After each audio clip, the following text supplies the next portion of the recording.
Maths trick number 2, addition or subtraction sign. Addition subtraction sign जर एकत्र दिलेली असतील तर बिगिनर्स लेवलला तुम्ही ह्यामध्ये कन्फ्युजन न करता ह्याचे आन्सर्स कशा प्रकारे काढू शकता. एक निगेटिव्ह आहे आणि एक पॉझिटिव्ह आहे, म्हणजेच काय आहे, निगेटिव्ह 2 + 5. मग निगेटिव्ह साईन जेवढ्या वेळा 2 टाईम आहे ना, मग 2 टाईम निगेटिव्ह साईन काढा खाली. आणि पॉझिटिव्ह 5 हा 5 नंबर आहे पॉझिटिव्ह, मग पॉझिटिव्ह साईन 5 वेळा 5 टाईम्स काढा खाली. आणि हा जो पेअर आहे तो कॅन्सल करा निगेटिव्ह पॉझिटिव्हचा. हा पण पेअर आहे तो कॅन्सल करा निगेटिव्ह पॉझिटिव्हचा.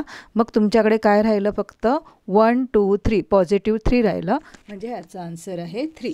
अशा प्रकारे आपण लिहू शकतो. सेकंड ग्रुप बघूया. 5 - 8. 5 पॉझिटिव्ह आहे, मग 5 टाईम्स पॉझिटिव्ह साईन काढलं आपण. निगेटिव्ह 8 आहे, मग 8 टाईम्स निगेटिव्ह साईन काढलं. पेअर कॅन्सल करा जेवढ्या मिळतील तेव्हा पॉझिटिव्ह निगेटिव्हच्या. आणि नंतर खाली किती राहिले ते निगेटिव्ह 1 2 3, म्हणजेच आन्सर काय आहे तुमचं निगेटिव्ह 3. जे साईन आहे जितक्या वेळा मिळतं आहे ते साईन आणि तो नंबर तुम्ही लिहायचा आहे. पुढे बघूया आपण. Negative 5 + 1. Negative sign 5 times, positive sign 1 time.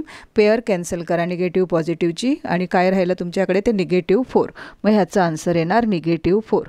नंतर बघा निगेटिव्ह 8 + 7. निगेटिव्ह साईन 8 टाईम काढलं, पॉझिटिव्ह साईन 7 टाईम काढलं. पेअर मिळत आहेत तेवढ्या कॅन्सल करून टाकल्या, तर आपल्याकडे फक्त काय राहतं इथे निगेटिव्ह साईन 1 टाईम राहतं आहे, म्हणजे याचा आन्सर आहे निगेटिव्ह 1.